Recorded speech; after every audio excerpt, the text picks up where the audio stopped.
Hello everybody, my name's Steve, I'm the British Railroader and welcome to this video about Rapido's Railex 2025. As you know from my short video the other day, I kind of last minute decided to go down to Rapido's Railex 2025 in Maidstone in Kent. I wasn't going to do this, but I happened to be off this week after coming back from my holiday. And I had the Friday free. And because this exhibition runs on a Friday and a Saturday rather than a Saturday and a Sunday, it worked out really well for me because it meant that I could go to Railex on the Friday and then on the Saturday go to the Mid-Essex Model Railway Club's exhibition, video of which will be coming out tomorrow. Now, the main reason that I went to the show was to go to the show because there were some layouts that I wanted to see, but it was to spend some time with this pair of jokers. You may recognise them as Tom Marshall, owner of Buggles Kelly Station, and Sam Beecher-Jones, aka Empress Path, and co-host of the Model Rail Replacement podcast. Tom was there with his stall. Unfortunately, his wife, Christiane, which I think I've said that right, unfortunately she's hurt her foot and wasn't able to come with him. So Sam stepped in to help him out on the Friday. And I thought since the guys were going to be there, it would be great to spend some time with them. Christiane, if you are watching, I hope you get well soon because I think Tom needs a better wingman than Sam. But anyway, I spent the whole day with them. We went out for dinner afterwards. We were joined by Tony of Tony's Trains of Rugby and his friend Rich, and also Chris and Coretta, the husband and wife duo that were running the Model U stand. A little bit more about that in a minute. It was so good to spend some time with people, get to know people. It's one of those things within the hobby, you kind of hear about people and you see people on stalls, but you don't get to know them, in any way personally. And I mean, Coretta and I had a lovely chat in the afternoon talking about our kids and all of that kind of thing. So it's really nice to spend some time with people. And we all went out for dinner and had a really, really good laugh. So guys, if you're watching, thank you so much. I had a real fun time. Now, talking of Model U, one of the things that they had there was obviously their 3D scanning equipment so that you can pay to go in and have a 3D scan of yourself, and then that can be printed up in whatever scale that you want. Now, I have been thinking about doing this for some time, and I wasn't actually due to go to a show where Model U was going to be until the London Festival of Railway Modelling next sort of March or April time. But because they were there, I thought I would go and get scanned. So as you can see from this footage, I've been 3D scanned and I've ordered some prints and they will be coming in about 4 weeks' time. However, I was talking to Chris and Tom pointed out that I'm a YouTuber. And on Model U's website, if you go into the menu and you go into the individual figures and whatever, they do have a section called social media personalities. And I'm going to be added to the social media personalities page.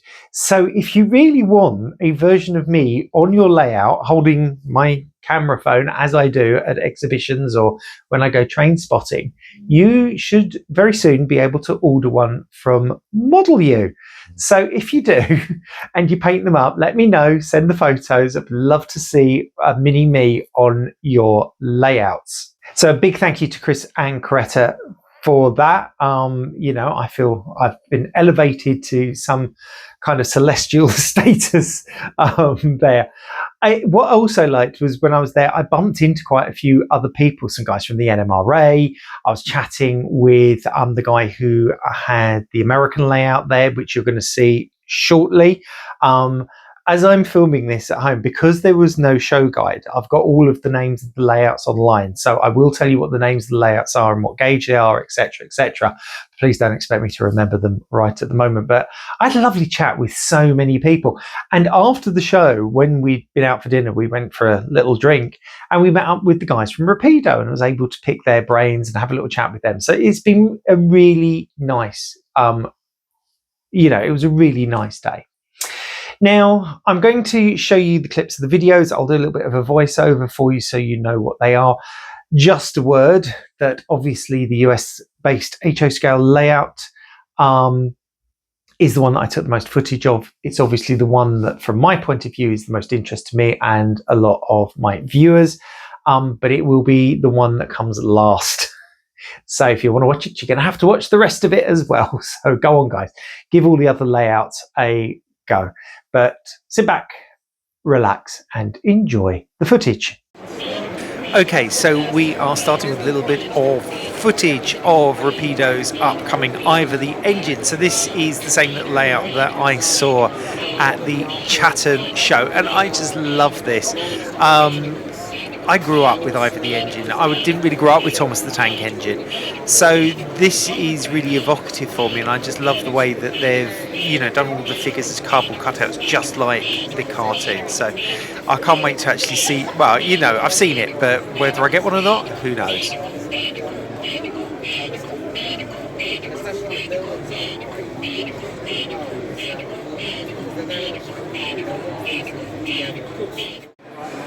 Our next layout is Shepherd's Well, which is based on the East Kent Railway. This was a very nice little layout set in the 1960s. What's interesting is that the buildings are scratch built, but the track is a mixture of the Pico bullhead track and some scratch built flat bottom rail, which I mean, this is really, really intricate stuff. It's DCC controlled, lots of sound fitted locos, really nice little layout to look at.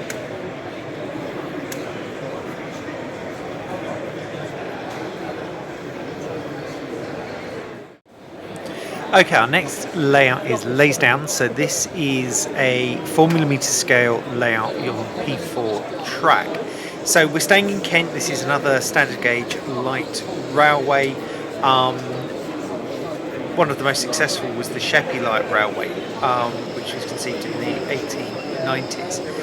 This was a very scenic kind of layout set. Very few buildings, just the station, just a few railway structures. Locos, there were a few locos running in and out, but it wasn't a busy layout, but they did keep things moving, which is always quite important when you are operating a model railway at an exhibition. There's nothing worse than just seeing stuff just sitting there doing nothing. But this was a really nice layout, and I always marvel at people that do these scratch built gauges like P4 and EM, etc., trying to correct that 00 anomaly, which, as most of you know, I find slightly annoying. So this is a really, really nice layout and very, very nicely done, and just beautifully scenic. Next we have Southwark Bridge. Now Southwark Bridge is an N-scale layout set somewhere in South London, and this is a scene that I remember this layout. It's been around for quite a number of years, and I can remember thinking this is the kind of thing that I always wanted to model when I did British modelling. And it's also the kind of thing that my friend Sam, who's moved to TT scale, wants to recreate. That kind of very urban setting where you've got cuttings and you've also got embankments and you've also got, the retaining walls. You've got the EMUs sort of like, wiggling in and out of various buildings. This is something that's very evocative of the railways that I saw when I was young and first going up to London and doing my train spotting without my parents actually knowing. This is a lovely layout. As I said, it has been around for many, many years. You may have seen it in places like Railway Modeller. It is featured many, many times, and it's really nice to see it in the flesh. I think this is actually the first time I've seen it in person.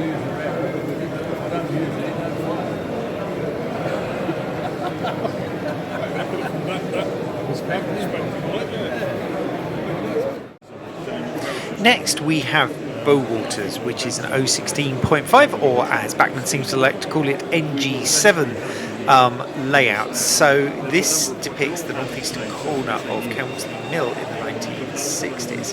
The paper mill still operates from the original buildings, and some of the locos and wagons are running on the Sittingbourne and Kelmsley Light Railway. Really nice layout, very atmospheric. I love all of the bits of paper waste that are strewn across the tracks. The locos were superb. I like the way that they've used tension lock style couplings, which kind of probably mirror what's actually used in real life. I'm going to have to Google it one day and just have a little look at the locos.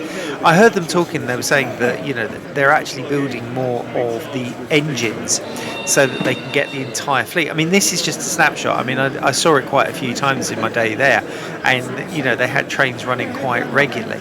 But it's a very nice layout. As I said, I just love all of the waste paper that has been strewn everywhere. Rubbish is something that doesn't get depicted as much as perhaps it should do on our model railways, especially the more modern ones. Obviously here it's just a waste product from the paper milling, but I think it just adds that extra dimension of realism to what is already a really, really lovely looking layout.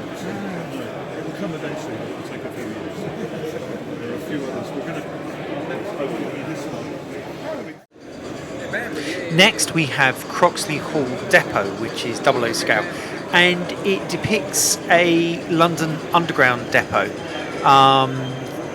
looking after a lot of the heritage engines. Now it's really unusual to see any London Underground layouts. I had a conversation, interestingly, with somebody from Rapido about the production of London Underground trains, and there are sort of issues around licensing or whatever, but they said to me that there's no market for it. But strangely enough, when Bachmann produces the S stock for the London Transport Museum, they seem to sell out very quickly and go for high prices on the aftermarket. So there is interest out there for transit in this country, and it's nice to see a layout based on this.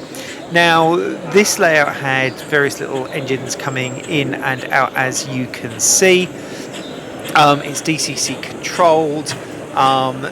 Most of the stock is sound fitted, but it was just interesting watching it. Also, I'm not sure if it's in this clip, but some of the cars are actually motorized and can be driven, so that again adds that extra dimension to the models. But an interesting subject that you don't often see.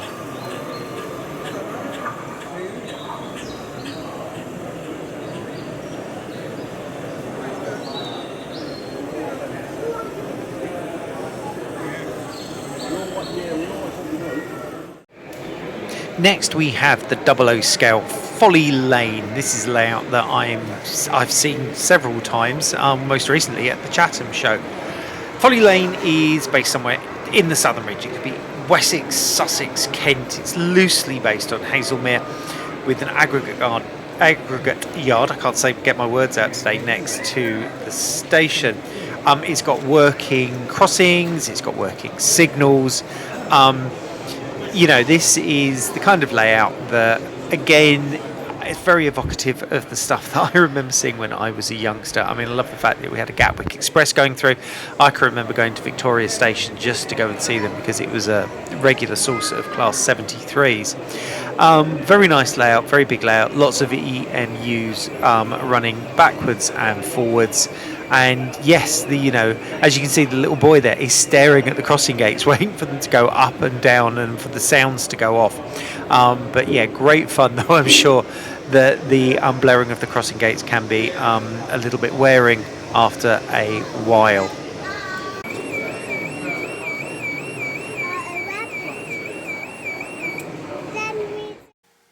Okay, we're now moving to the White Oak Light Railway, which is another 016.5 layout. Now I'm starting with some photographs, mainly because the video couldn't get in as close and do justice to some of the most beautiful details that I've seen for a long time. This is a lovely layout. It's a narrow gauge line serving the backwaters of Kent. All Kent layouts. Who knew, hey? The scene here represents the railway's namesake town, White Oak, which hosts several industrial units and a passenger station edging on the dockyard of the Thames estuary. I mean, look at this thing. It is absolutely stunning, and it's beautifully framed in this kind of, you know, very kind of furniture-like box. I mean, obviously with the video here getting underneath, you can see the rafters at the top, but just ignore that. I mean, just look at how beautiful the detail is on this layout. I mean, it's just wonderful. So here we have Dinsdale, which is set in the 1820s. So this is a period one layout. This is kind of like Genesis, guys. This is where it all began 200 years ago. So this is set on the Stockton and Darlington. I was about to say the Somerset and Dorset. No, the Stockton and Darlington Railway. It's not a model of a particular station, but a pastiche. Basically for operating period locomotives. It's an old-fashioned roundy layout, and you know, with several of these locomotives, lots of wagons, and it's just something you just don't see that often because we're just so used to, you know, the other periods, probably period 2 onwards, that we don't see many layouts from this period 1. And luckily, people like Hornby and also people like Rapido are now producing period 1 locomotives and stock. So that means that you can recreate those very, very early days of the railway, which, you know, is something that I think we in this country should be rightly proud of. You know, being the place where it all began. But yeah, great fun to watch this, and nice to see the different versions of the same loco going round.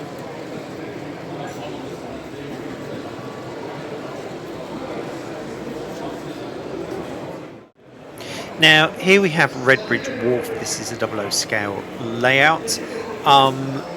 Loving the little tug in the foreground with the smoke coming out of the smokestack, something you don't often see. So this depicts a layout based on the area of Redbridge in Hampshire. The station was opened in the 1840s. It became a junction in 1865 when the Spratton Winkle line opened to Ramsey. The focus of the layout is the wharf with the works behind it and Redbridge Station and the junction to the rear. What was great about this was just above the station they had a computer display telling you what trains were coming in which direction. So, you know, you didn't have to kind of guess when a train was coming. Lovely layout. I say lovely layout a lot, don't I? I mean, I know that it may sound a bit trite, but you know, all of the layouts of this show were very, very good, and this was absolutely no exception. And it's nice just to watch trains going past. But again, as I said, I love the smoke coming out of the tug's smokestack. So here we have the Clive Valley, which is a 009 layout. This was quite a long, meandering kind of layout, and I didn't actually get that much footage of it. But for people like my friend James on the Model Rail Replacement podcast, this would be an absolute dream because he loves a big 009 layout. This was really impressive, but it was quite hard to get close to because it meanders so much and the baseboards kind of follow the track. But lovely to see, you know, the narrow gauge trains in action. Next we have Overlord. This is a 00 scale layout. This has been around for quite some time. I think I've seen it before. This depicts the dockside preparations for Operation Overlord, better known as D-Day. It is just so impressive, the amount of military modelling that has gone into this and bringing it all together with, you know, this massive railway scene. You know, as I said, I don't know if I've seen it before, but it is really good to see it in the flesh.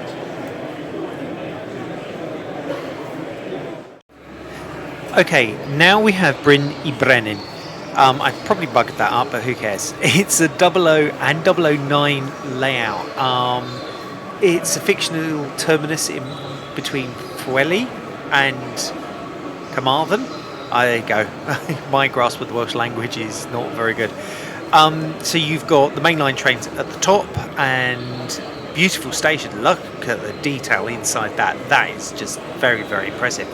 But there's also a narrow gauge railway down below.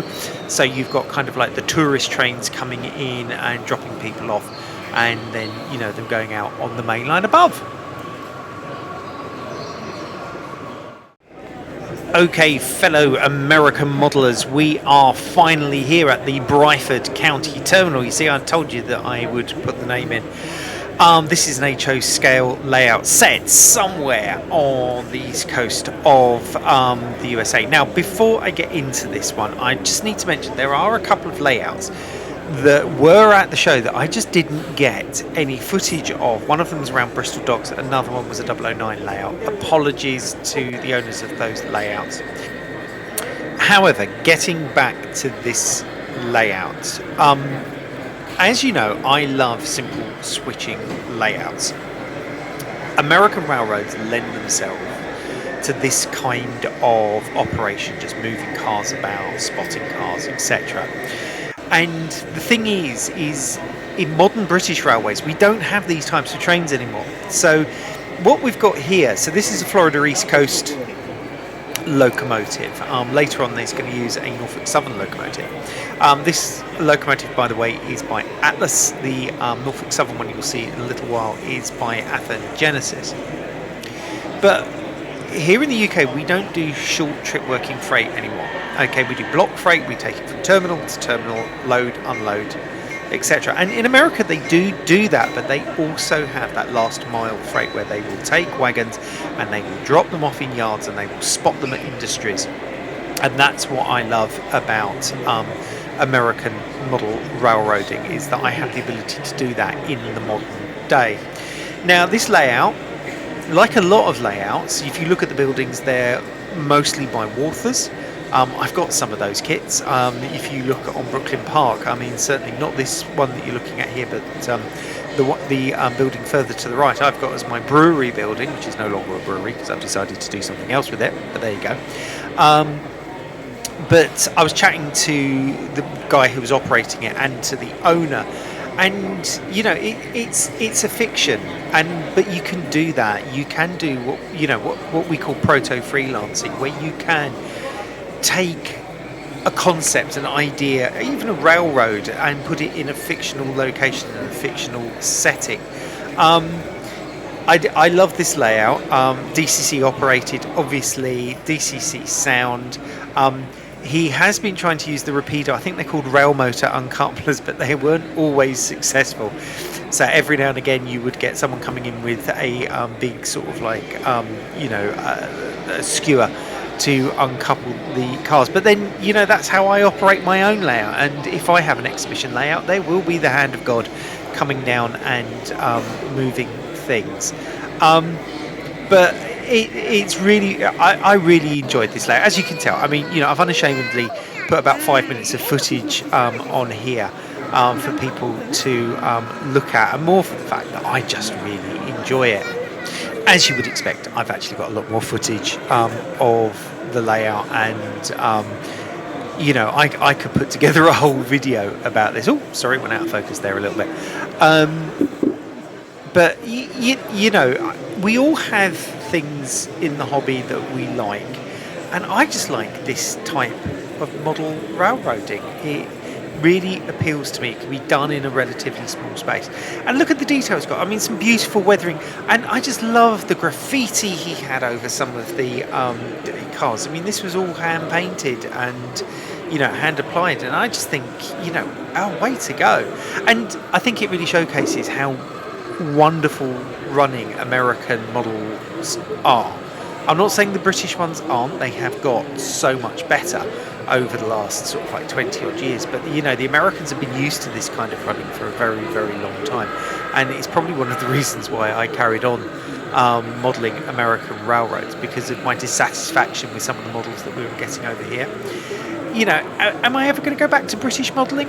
Who knows, but for the time being, then I am definitely sticking to my love of American railroads. And you know, as you know, I'm planning an exhibition layout, and hopefully one day, perhaps in a year or so, this is going to be me at an exhibition running my own layout, and then I'll be able to get one of my friends to come and give me a hand, like I did with my friend Guy at the Southend Model Railway exhibition.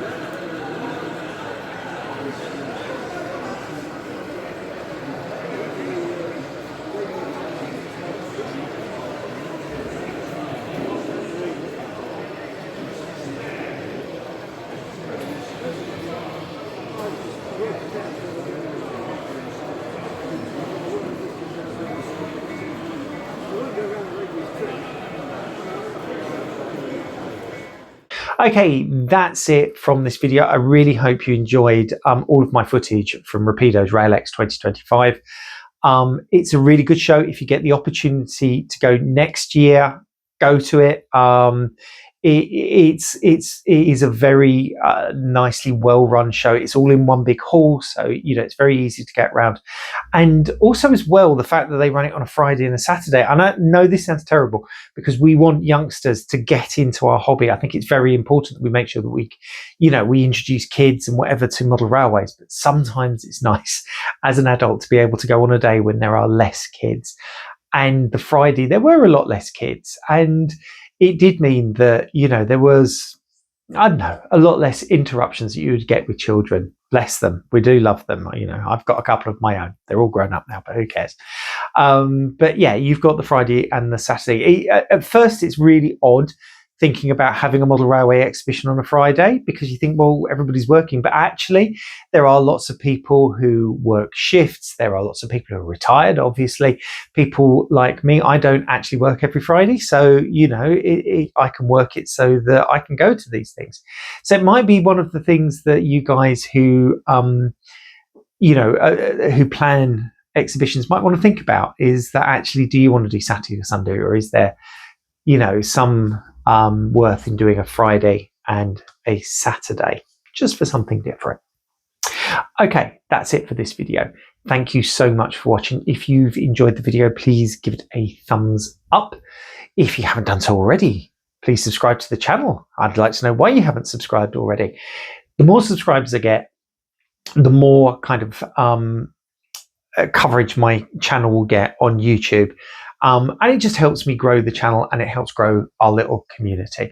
But when you do subscribe, a little bell's going to come up. Click it, press all, and you will be notified of all my videos as they come out.